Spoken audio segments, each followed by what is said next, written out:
Bismillahirrahmanirrahim. Assalamualaikum warahmatullahi wabarakatuh.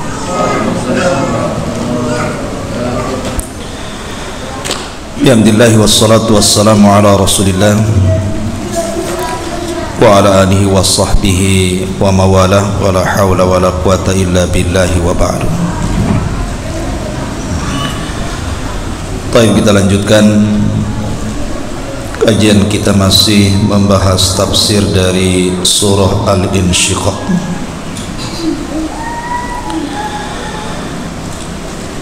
A'udzubillahi minasyaitonir rajim. Bismillahirrahmanirrahim. Fala uqsimu bisyafaq wal laili wa ma wasaq wal qamari idza tasaq latarkabunna tabaqan an tabaq fama lahum la yu'minun wa idza quri'a alaihimul qur'anu la yasjudun balil ladzina kafaru yukadzibun wallahu a'lamu bima yu'un fabashshirhum bi'adzabin alim illal ladzina amanu wa 'amilus solihati lahum ajrun ghairu mamnun. Allah subhanahu wa ta'ala berfirman, maka aku bersumpah dengan cahaya merah di waktu senja. Syafaq di sini maksudnya syafaq ahmar, menunjukkan bahwa berakhirnya waktu maghrib dan masuknya waktu isya. Wal laili ma wasaq, demi malam dan apa yang demi malam dan apa yang diselubunginya. Wal qamari idza tasaq, demi bulan dan apabila menjadi terang karena purnamanya. Latarkabunna tabaqan an tabaq, sungguh akan kamu jalani tingkatan demi tingkatan dalam kehidupan. Di sini Allah subhanahu wa ta'ala membuat sebuah permisalan perjalanan manusia dengan mempermisalkan malam hari. Allah subhanahu wa ta'ala mengatakan fala uqsimu bisyafaq. Syafaq itu artinya awan merah, dan itu tanda daripada akhir waktu maghrib. Artinya dengan hilangnya awan itu masuklah waktu isya. Setelah masuk waktu isya, maka akan terjadi kegelapan. Baru setelah adanya kegelapan akan muncul bulan. Begitulah perjalanan malam. Sampai di pagi hari bulan hilang, muncul fajar, dan berakhir dengan muncul matahari. Makanya setelah itu Nabi Allah subhanahu wa ta'ala mengatakan latarkabunna tabaqan an tabaq, bahwa perjalanan hidup manusia itu akan ada tingkatannya, baik di dunia, kemudian masuk ke dalam kubur, ataupun di padang mahsyar. Manusia itu akan hidup bertingkat-tingkat. Taib. Kalimat wal laili wa ma wasaq, demi malam dan apa yang diselubunginya, itu dalam bahasa seperti itu. Tapi dalam bahasa tafsir, yang dimaksud wasaq di situ artinya adalah jamaah, dan demi malam dan apa yang dikumpulkannya. Karena malam itu tempat berkumpul. Kalau kita melihat binatang, maka kambing-kambing di malam hari akan berkumpul dengan kawanannya. Begitu juga sapi, kerbau, dan yang sejenisnya. Semut juga sama. Kalau di malam hari dia akan berkumpul dengan kawanannya, dan seluruh binatang akan berkumpul dengan kawanannya, termasuk juga manusia. Apabila di malam hari secara fitrah loh ya, yang tidak kerja malam, maka umumnya manusia itu berkumpul dengan keluarganya di malam hari, berkumpul bersama istrinya, bersama anak-anaknya, bersama keluarganya, karena malam itu Allah ciptakan untuk beristirahat. Itu makna wa ma wasaq. Wal qamari idza tasak, dan apabila bulan ketika purnamanya, maksudnya diisyaratkan kepada tanggal 13, 14 dan 15 dari penanggalan Hijriah. Sebab kalau penanggalan Masehi enggak ketemu. Kalau antum punya almanak penanggalan, kemudian dilihat penanggalan itu Hijriah, lihat tanggal 13. Biasanya bulan sudah mulai membesar. Tanggal 14 makin membesar. Tanggal 15 puncak-puncaknya purnama. Disitulah disyariatkan kita puasa yang disebut dengan puasa ayyamul bid, puasa purnama, 3 hari dalam sebulan, 13, 14 dan 15. Di sini Allah Subhanahu wa taala bersumpah dengan qamar, dengan bulan. Setelah Allah bersumpah dengan syafaq, kemudian bersumpah dengan malam, kemudian bersumpah dengan bulan. Begitulah tingkatan malam. Berawal dari syafaq, muncul malam, datang bulan. Dan apabila kemudian sudah datang bulan, maka di situ para ulama adalah waktu-waktu yang sangat bahaya. Kenapa waktu yang sangat bahaya setelah malam kemudian muncul bulan? Karena Allah Subhanahu wa taala memerintahkan kita untuk berlindung pada waktu itu. Qul a'udzu birabbil falaq min syarri ma khalaq wa min syarri ghasiqin idza waqab. Wa min syarri ghasiqin idza waqab, dan apabila malam menutupinya, kita disuruh berlindung dari malam apabila menutupinya. Kapan itu? Ketika syafaq ahmar hilang, kemudian datang kegelapan, muncul bulan. Karena itu adalah waktu syayatin, waktu setan. Waktu setan itu kalau selepas isya itu terus sampai menjelang sepertiga malam akhir, itu disebut waktu setan. Makanya kita berlindung kepada Allah Azza wa Jalla dari waktu ini. Karena setan di malam itu mereka akan tala'ub, akan bermain-main, akan membuat orang lalai untuk tidak tidur, akan membuat orang lalai untuk dibuat maksiat, akan membuat lalai untuk dibuat melihat sesuatu yang tidak ada faedahnya. Nonton TV kadang-kadang sampai jam 12. Tahap apa yang ditonton kan? Nanti tidurnya jam 1 atau jam 2 kan? Mana sempat dia sholat malam, sudah ngantuk. Terkadang subuh pun lewat kan gitu. Makanya waktu itu waktu yang sangat bahaya karena syaitan mempermainkan kita.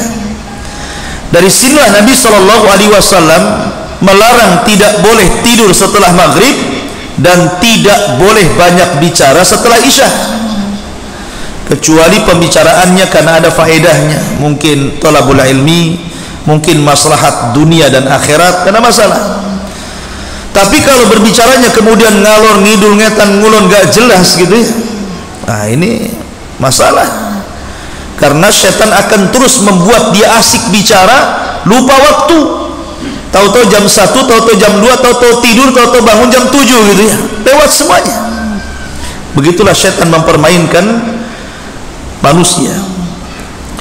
Kemudian setelah Allah Subhanahu wa taala bicara tentang perjalanan waktu ini, maka Allah ingin menerapkan kepada kita manusia dengan firman-Nya, la tarkabunna tabaqan an tabaq.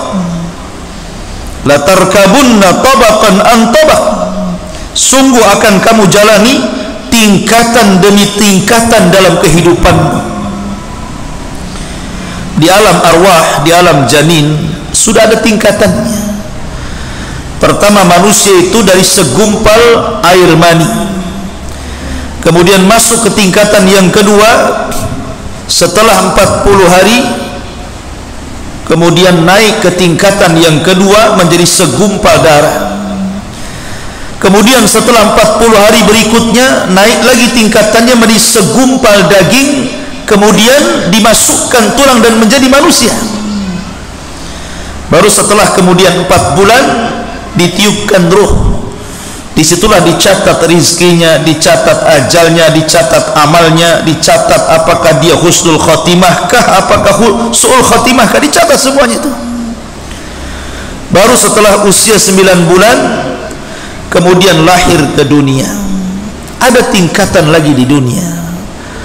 Ada masa bayi, naik lagi masa remaja, naik lagi masa dewasa, kemudian menikah, punya anak, punya cucu, jadi kakek, ngaca, sudah uban semuanya. Siap-siap dia dipanggil oleh malakul maut. Begitu juga dalam kehidupan dia, dalam hal ekonomi dan pengetahuan ada tingkatannya. Tidak mungkin orang lahir langsung kaya, tidak mungkin juga orang lahir langsung cerdas jadi profesor. Ada tingkatan-tingkatan kehidupan. Kemudian masuk ke alam barzakh, ada juga tingkatannya. Pertama ada himpitan kubur, tidak ada yang selamat. Walaupun sahabat Nabi SAW sekalipun atau bayi yang tidak punya berdosa sekalipun tetap kena himpitan kubur. Baru kemudian ada fitnah kubur. Pertanyaan mungkar dan nakir, siapa Rabbmu, siapa nabimu, apa agamamu. Kalau dia bisa menjawab, naik ke tingkatan nikmat kubur, diluaskan kuburnya, dibukakan pintu dari sorga, dihantarkan pakaian, makanan, minuman dari sorga, sampai kiamat dibangkitkan. Kalau dia tidak sanggup menjawab, naik lagi kepada azab kubur, disempitkan kuburannya, dan dia disiksa sampai kiamat dibangkitkan. Kemudian setelah kiamat dibangkitkan, ada lagi tingkatan-tingkatan di akhirat.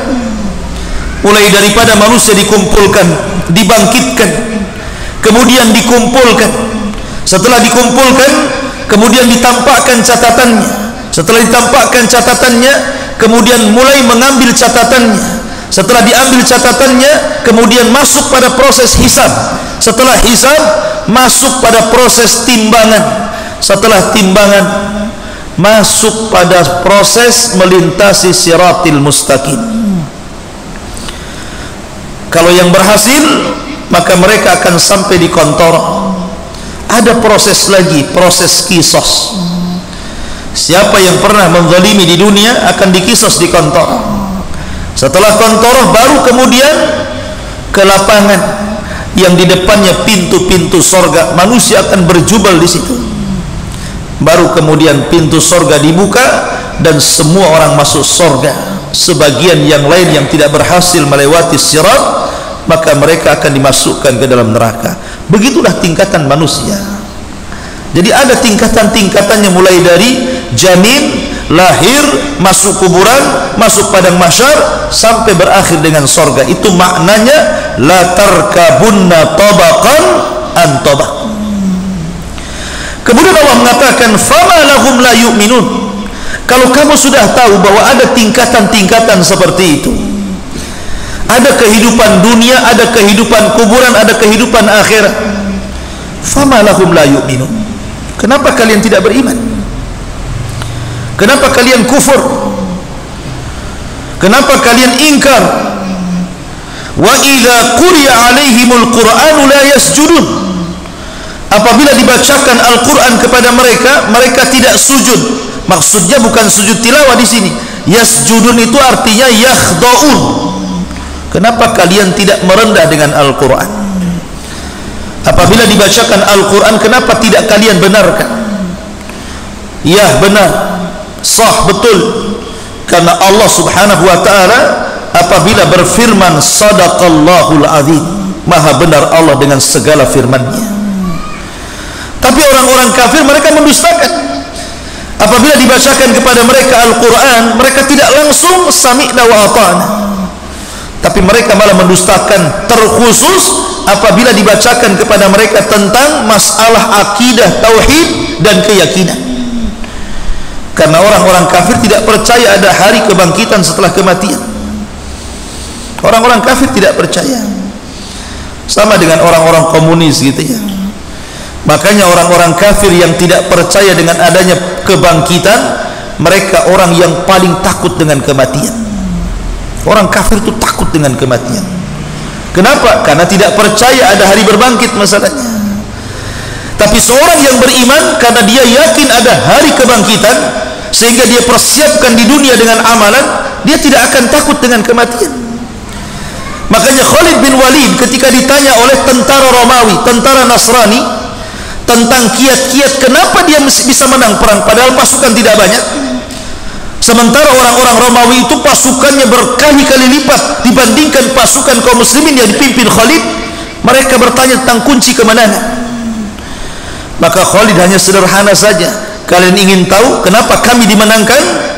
Kata Khalid, karena kami nuhibbul mauta kama tuhibbul haya, karena kami cinta dengan kematian sebagaimana kalian suka dengan kehidupan. Nah, itu kuncinya itu saja. Karena kami suka mati, kalian suka hidup masalahnya. Makanya kalian ketakutan, kami malah justru makin berani gitu. Karena ingin mati. Karena orang yang mati di medan perang mati syahid, tidak ada hisab, masuk surga tanpa hisab dan adab. Begitulah sikap kaum muslimin. Fama lahum la yu'minun, kenapa mereka tidak beriman? Dan apabila dibacakan kepada mereka Al-Quran, mereka tidak tunduk, tidak membenarkan, justru mendustakan. Al-Quran ini ikhwan adalah mukjizat yang Allah turunkan, maqru'an, dibaca. Beda dengan kitab-kitab Taurat, Zabur dan Injil. Kalau Taurat, Zabur dan Injil diturunkan itu sifatnya maktub, ditulis. Jadi ketika Allah menurunkan Taurat, langsung ada tulisannya, ada papannya. Sehingga ketika Nabi Musa mendapatkan Taurat, pulang bawa papan, bawa tulisan Taurat. Begitu juga Zabur yang diberikan kepada Daud, begitu juga Injil yang diberikan kepada Isa, langsung dalam bentuk catatan. Beda dengan Rasulullah, beda dengan Al-Quran. Al-Quran ketika diturunkan tidak ada catatannya, makanya disebut Quran, sesuatu yang dibaca. Quran itu artinya bacaan. Jadi Quran itu diturunkan makruh dibaca, bukan maktub ditulis. Makanya di zaman Nabi SAW tidak ada mushaf seperti ini. Karena Allah membacakan Quran kepada Jibril, Jibril membacakan Quran kepada Rasulullah, Rasul membacakan Quran kepada umatnya. Sehingga di zaman Rasul tidak ada mushaf. Yang ada hanyalah hafalan yang diletakkan di dada-dada kaum muslimin. Inna nahnu nazzalna dzikra wa inna lahu lahafidun. Kami yang menurunkan Quran, kami yang menjaganya, terjaga dalam hafalan. Hanya beberapa sahabat Nabi yang menulis, tapi tidak berupa mushaf, hanya lembaran-lembaran saja, dari kulit, dari tulang, macam-macam ya. Baru setelah periode Abu Bakar Siddiq menjadi khalifah, terjadi perang besar namanya perang Yamamah. Kaum muslimin melawan nabi palsu di zaman itu, namanya Musailamah Al-Kadzdzab. Terjadi perang Yamamah. Di perang ini banyak orang yang hafid Quran mati. Orang-orang yang hafal Quran banyak meninggal dalam perang ini. Akhirnya Umar bin Khattab radhiyallahu an meminta saran kepada Abu Bakar, ini orang-orang yang hafal Quran banyak meninggal. Kalau seandainya banyak meninggal, nanti sedikit demi sedikit tidak ada lagi orang yang hafal Quran, Quran bisa ditinggalkan. Sebaiknya kau kumpulkanlah Al-Quran itu. Awalnya Abu Bakar tidak mau karena tidak pernah dikerjakan di zaman Nabi. Tapi Allah berikan keleluasaan hati Abu Bakar, akhirnya menerima saran Umar bin Khattab. Mulailah dikumpulkan lembaran demi lembaran, catatan-catatan para sahabat ketika menulis wahyu. Setelah terkumpul, tidak juga dicetak menjadi mushaf, tapi hanya sekedar disimpan saja. Antisipasi kalau seandainya tidak ada orang yang hafal Quran, sudah ada catatannya.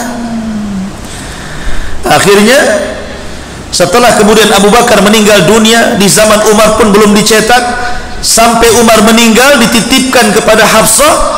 Baru setelah khilafah Utsman bin Affan, barulah Al-Quran dicetak dalam bentuk mushaf. Jadilah mushaf Utsmani. Ini mushaf ini dicetak di zaman Utsman bin Affan.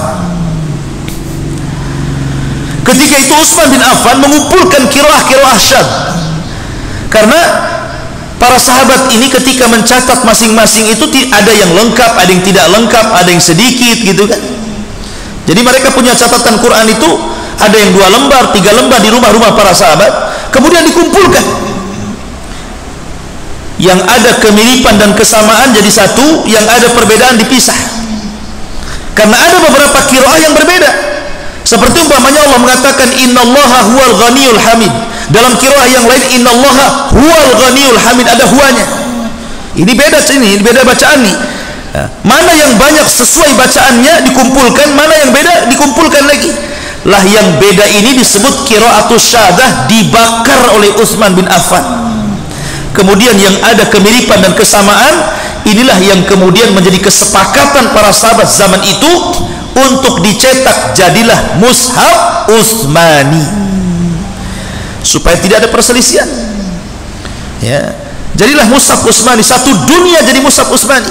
Makanya Quran tidak ada perbedaan. Anda mau beli Quran di Singapura, Anda mau beli Quran di Australia, Anda mau beli Quran di Amerika, Anda mau beli Quran di Saudi, ataupun Anda mau beli Quran di Batam, isinya sama. Nggak ada perbedaan qiraah, isinya sama, karena yang beda-beda sudah dibakar. Sehingga tidak ada perselisihan, dan ini menunjukkan kecerdasan Utsman. Sebab kalau ada bacaan paman ini satu mushaf, ada mushaf yang lain kok lain, ini ada huanya, ini tidak ada huanya, akan terjadi perselisihan di tengah-tengah kaum muslimin. Makanya yang qiraah yang menyelisih itu dibakar, kemudian disepakati satu qiraah saja, satu bacaan, sehingga beli Quran di mana saja tidak akan beda isinya. Itu juga yang dibaca dari Qul A'udzu, dari surah Al-Fatihah, Al-Baqarah, dan diakhiri dengan Qul A'udzu birabbin nas. Semua mushaf Quran seperti itu. Ma'asyiral muslimin yang dimuliakan Allah Azza wa Jalla. Dan ingat, dahulu para salaf itu mereka sangat memuliakan Al-Quran. Saya akan kisahkan satu kisah dari Umar bin Abdul Aziz. Suatu ketika Umar bin Abdul Aziz ini mengirim mata-mata untuk mengecek apakah ada orang-orang Islam yang ditawan oleh orang-orang Romawi. Diutus tuh utusan. Mata-mata ini rupanya ketika sampai di Romawi, ketika sampai di sebuah tempat, tiba-tiba malam-malam dia mendengar ada orang membaca Quran. Di kegelapan itu ada orang membaca Quran. Berhentilah mata-mata ini yang diutus Umar bin Abdul Aziz. Kemudian dia mengucapkan salam, Assalamualaikum, tidak dijawab sama yang baca Quran ini. Dia salam lagi, Assalamualaikum, tidak dijawab, sampai 3 kali. Akhirnya mata-mata Umar bin Abdul Aziz ini bertanya, apakah kau seorang muslim? Maka berhentilah orang yang membaca Quran dan mengatakan, ya, saya seorang muslim. Kenapa kamu tidak menjawab salam? Kemudian kata orang yang membaca Quran itu, karena saya tidak menyangka di Romawi ini ada muslim, jadi saya tidak jawab. Saya sangka semua orang kafir, saya sendiri yang muslim di sini, katanya. Kemudian didekati, rupanya orang yang membaca Quran itu buta matanya, rusak matanya. Kemudian ditanya, kenapa dengan matamu?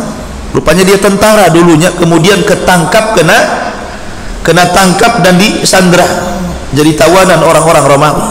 Kemudian dia bercerita, ketika aku menjadi tawanan orang Romawi, maka aku dipaksa untuk menjadi Nasrani, tapi aku tidak mau. Kemudian mereka mengancam kepadaku, kalau kau tidak jadi Nasrani, ku copot kedua mata. Akhirnya tetap dia istiqomah dengan Islam sampai dicopot matanya, sampai buta dua-duanya. Dan mereka pun meletakkan aku di sini, setiap hari aku hanya makan 1 roti untuk 1 hari 1 malam.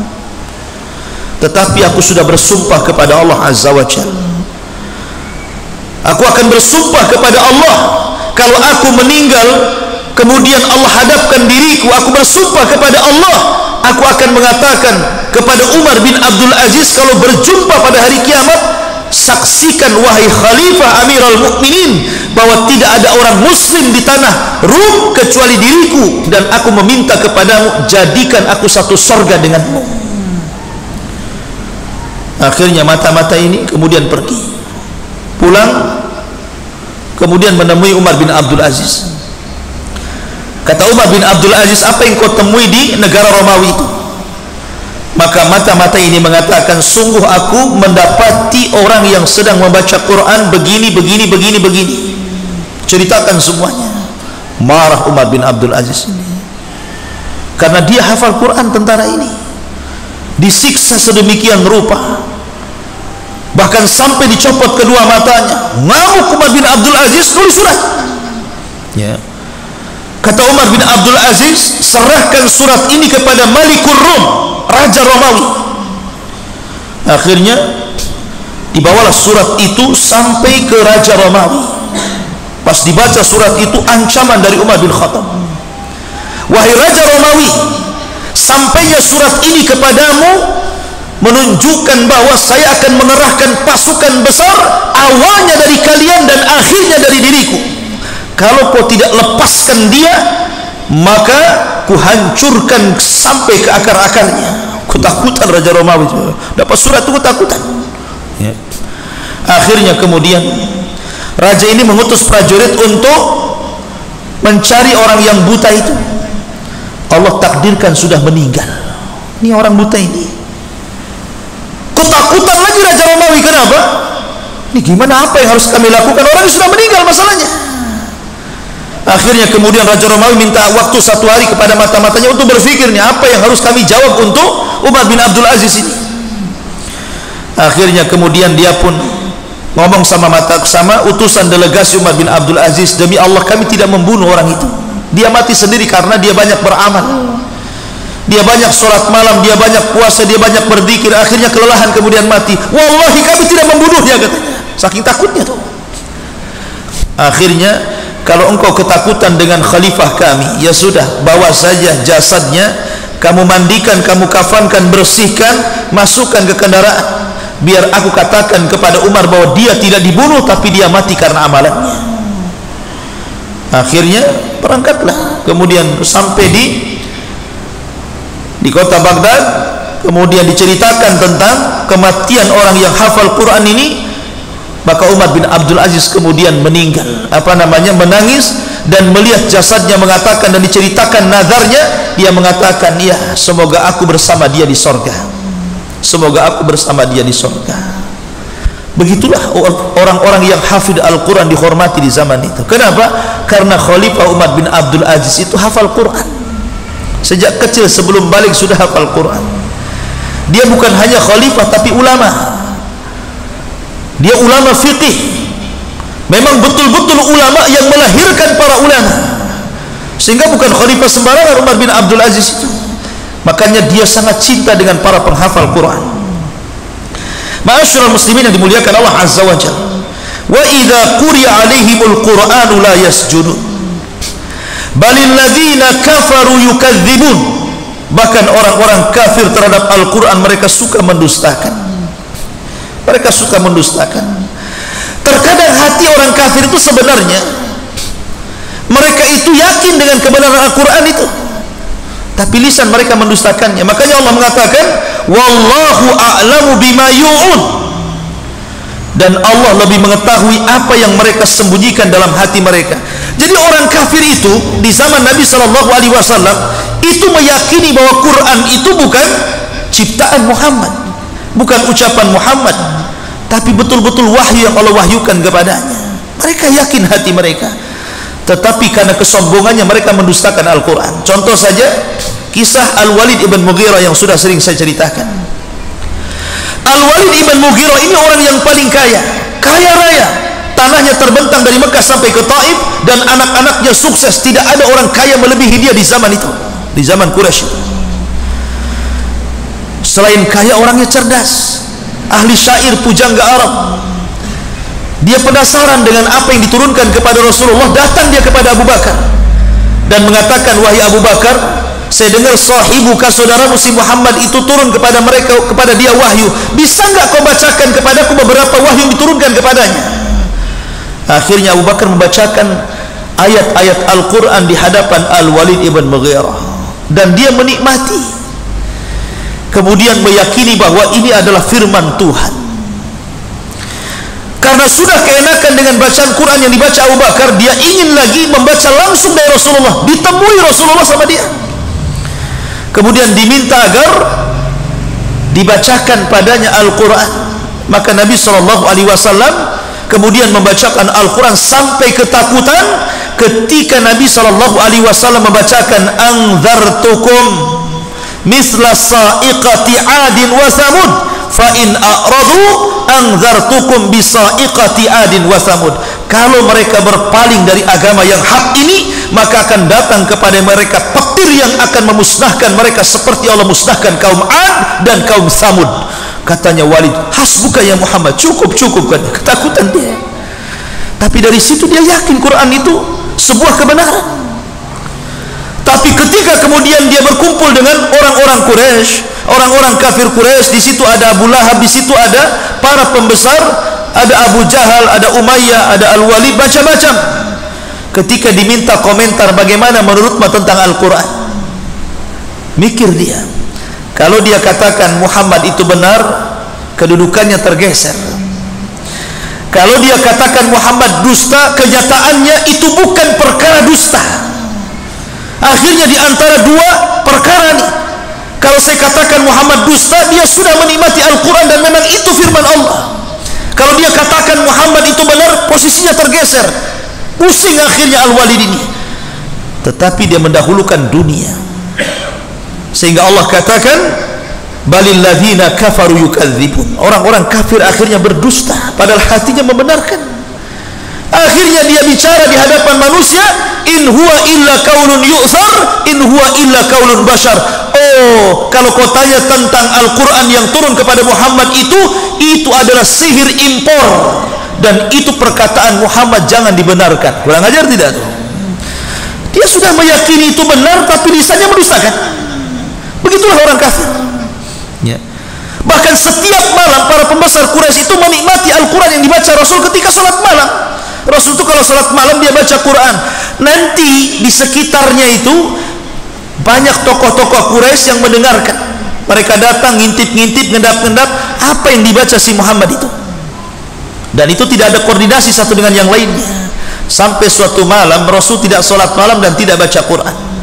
Kecewa nih para pembesar Quraisy. Abu Jahal CS ini sudah jauh-jauh datang ngintip-ngintip, tidak sholat pula Nabi. Akhirnya pulang pula berjumpa dengan kawannya yang sama-sama ngintip. Saling bertanya, kenapa kamu ada di sini?